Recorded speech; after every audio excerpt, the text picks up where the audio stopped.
George, a weary and sick older man, shuffled into his once happy home's dimly lit living room. The air was thick with the scent of stale alcohol and lingering resentment. His son, Alex, sat slumped on the worn-out sofa, a bottle dangling from his loose grip, his eyes glazed with intoxication. "Alex," George's voice was a whisper, strained from illness, "and hirtache. We need to talk." Alex's reaction was immediate and volatile. He surged to his feet, his face twisted in a sneer. "Talk? Now you want to talk, old man?" He slurred, his words dripping scornfully.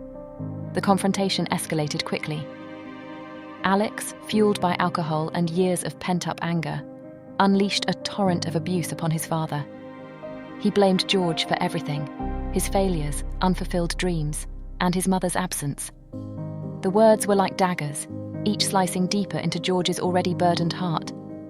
George stood there, absorbing the verbal blows, his body trembling not just from sickness, but from the sheer pain of hearing his son, his flesh and blood, spew such hatred. The room echoed with Alex's cruel words, painting a scene of utter despair and brokenness. Finally, with a heavy heart, George turned away, his steps faltering as he made his way to his room. Once inside, he closed the door gently behind him. The world outside faded to a muffled echo. George sank into deep contemplation in the solitude of his room, surrounded by memories of better days. His mind was a whirlwind of sorrow, regret, and a profound sense of loss. The chasm between him and his son seemed insurmountable, and in that quiet, poignant moment, George was left to ponder the jagged path that had led them both to this heart-wrenching juncture. In a cruel twist, George was expelled from his home, his belongings in a tattered bag slung over his shoulder. His son's harsh words echoed in his ears as he wandered the streets like a broken man. Night fell, and the chill in the air bit into his bones.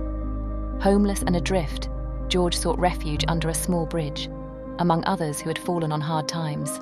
The following day, as the sun peeked through the clouds, George decided to fight back against his grim circumstances, despite his aching heart and weary body. He started working as a cleaner at a local diner.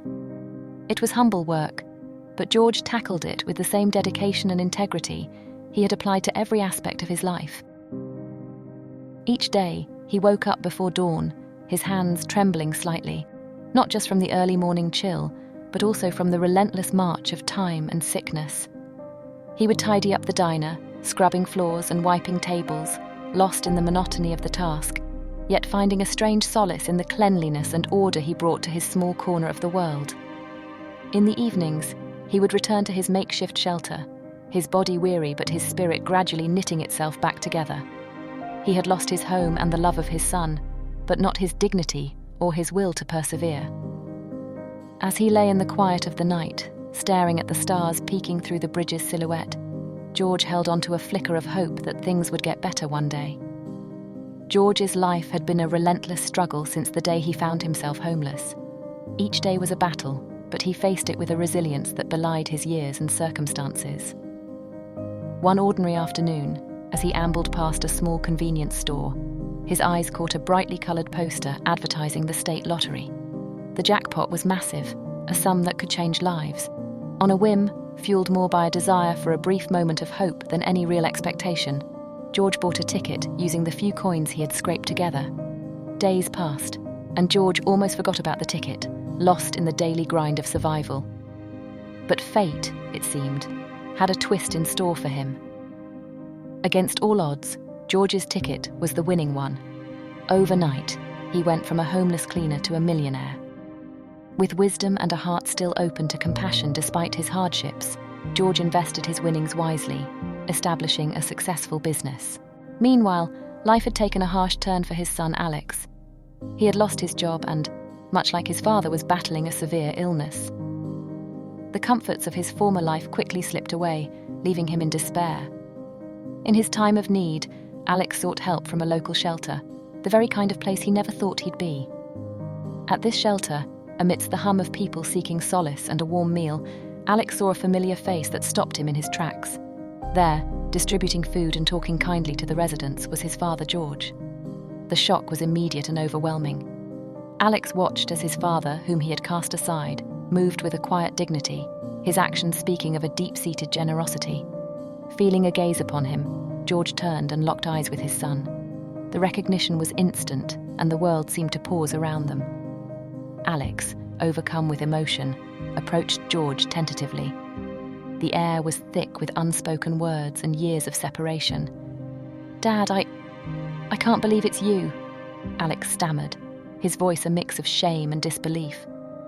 When George's eyes met Alex's in the shelter, there was a coldness in his gaze that Alex had never seen before. Now a man transformed by fortune and hardship, George regarded his son with a detached air. "Alex," he said, his voice steady and devoid of warmth, "I have moved on. The past is a distant memory, and I have no desire to revisit it. Please, let's not meet again." His words were final, echoing a resolve forged in the loneliness and pain of his past struggles. With that, George turned away, leaving Alex stunned, the chasm between them more comprehensive than ever.